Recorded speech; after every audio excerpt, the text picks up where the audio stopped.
les burons, je vous en ai parlé en début d'émission. Qu'est-ce que c'est qu'un buron? Vous savez, ces maisons de pierre qu'on trouve justement ici sur les massifs anciens, où étaient les vachers, ceux qui s'occupaient de ces vaches salaires.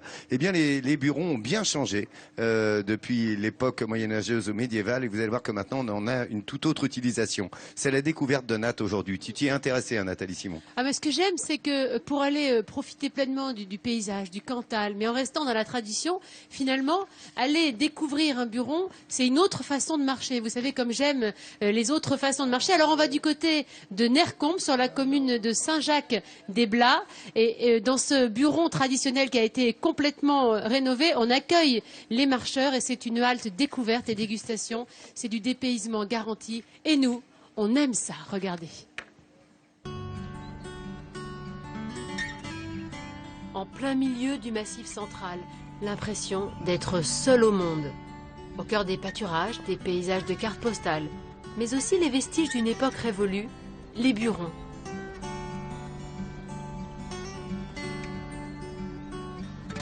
Ces bâtisses de pierre, pour Bernard, c'est un peu l'âme du Cantal.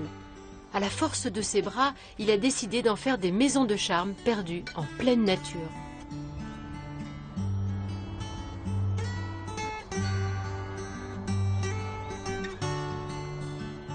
Ce matin, Bernard a rendez-vous avec Jonathan et Camille pour les emmener au buron loin des tracas de la grande ville. On avait un petit peu ras-le-bol et on voulait un peu s'isoler, profiter de la verdure, marcher un peu, voilà. Il y a 400 mètres de dénivelé positif quand même et 4 km de marche. Accéder à un tel habitat, ça se mérite. Pas moins de 4 heures de randonnée depuis Aurillac sont nécessaires. À tout de suite. Ok, pas de souci. Allez, c'est parti. Pendant que nos amoureux commencent l'ascension, Bernard, lui, se charge des bagages.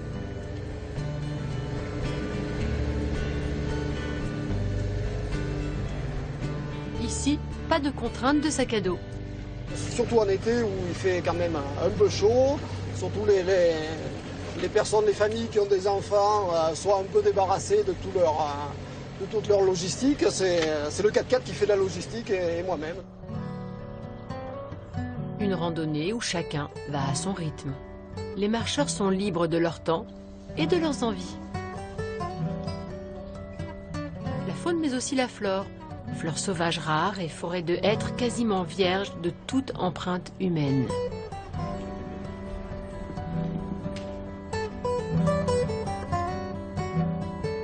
Bon pour le corps mais aussi bon pour la tête. Au bout du chemin, la récompense.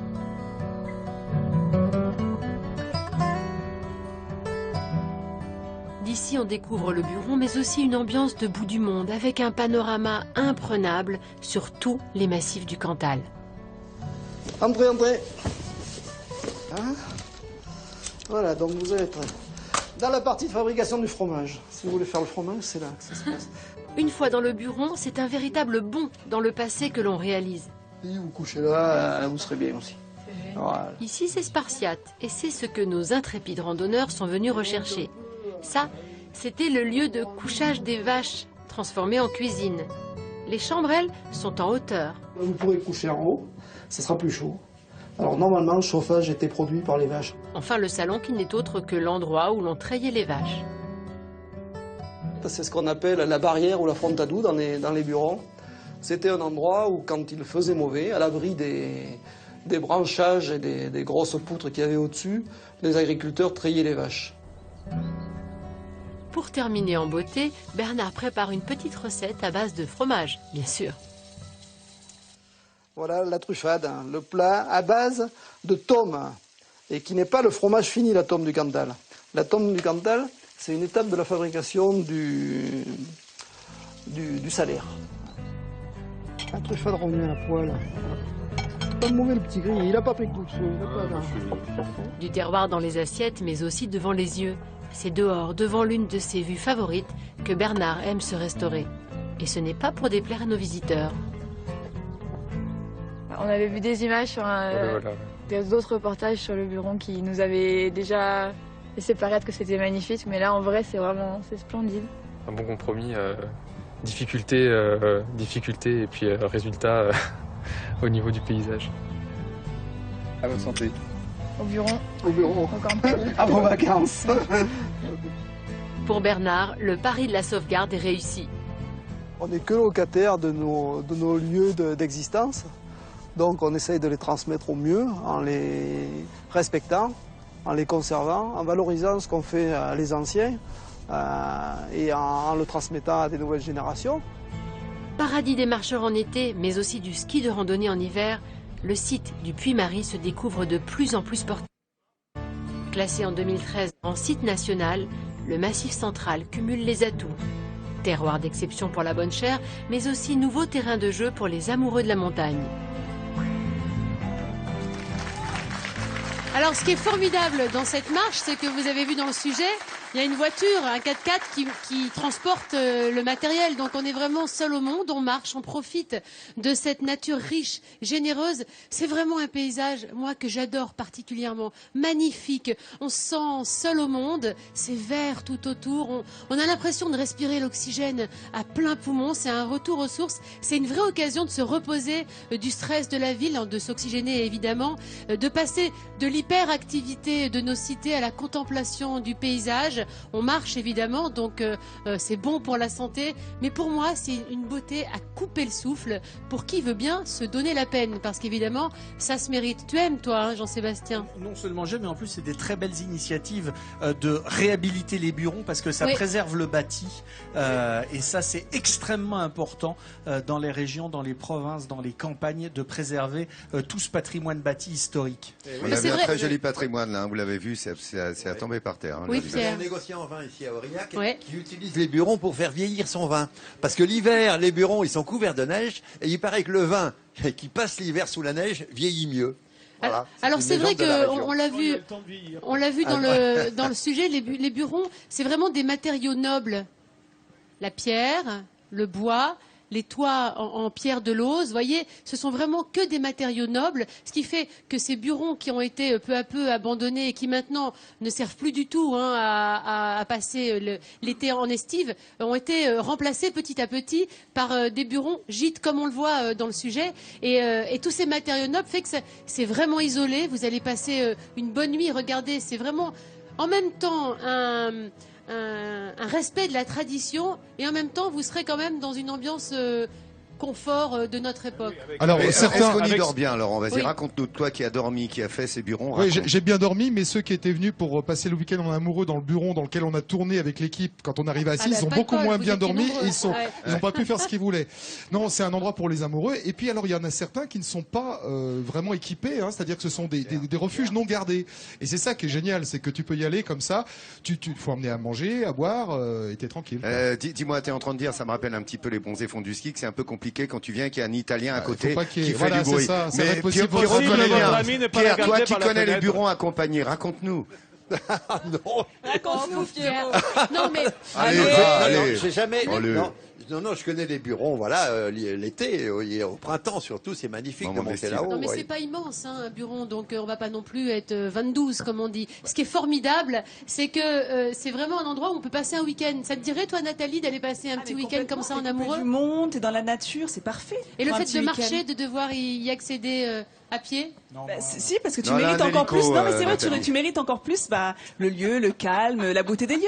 Voilà, il faut le mériter, Nat, c'est ça qui est bien. Oui, Vincent. Ce qui m'intéresse particulièrement, c'est le mobilier de bureau. Le mobilier de bureau, on en a parlé ce matin. Ça se vend sur catalogue. Il est drôle. En tout cas, c'est sûr, j'irai pas avec toi, j'irai avec Jean-Seb. Ça tombe bien parce qu'il a une recette à faire, un chou farci qui se fait devant nos yeux ce J'avais matin. oublié Michel. Le fameux chou farci auvergnat. Ah, Michel, il fait un truc incroyable.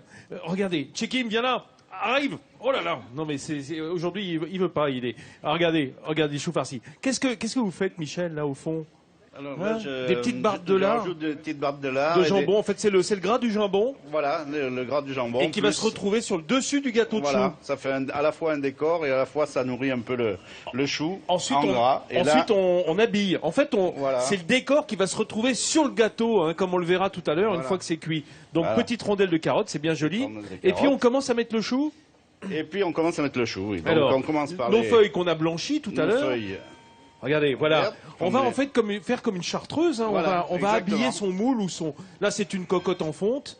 On peut le faire également dans un moule à gâteau. Oui, un moule en terre, vernissé. Voilà. Regardez comme c'est joliment fait. Je peux vous dire un truc. ça me donne carrément la salive là, qui commence à produire terriblement. Ça.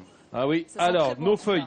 Et puis, alors, Michel, pendant que vous allez préparer la farce, je vais continuer à décorer le moule, vous inquiétez pas. Cette farce, qu'est-ce qu'on va y mettre dedans? Alors, on va y mettre d'abord de la verdure, beaucoup de verdure, du verre de blette. Du verre de blette. Voilà.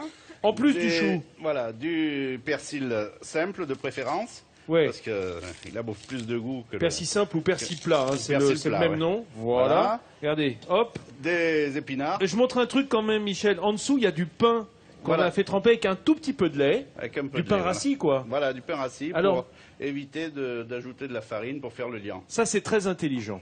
Parce que effectivement, si on met de la farine... C'est un truc et une astuce. Oui, parce que si on met de la farine pour lier, elle va pas cuire. Et le goût de la farine crue dans le truc, c'est pas bon. Tandis que dans le pain, elle est déjà cuite, la farine.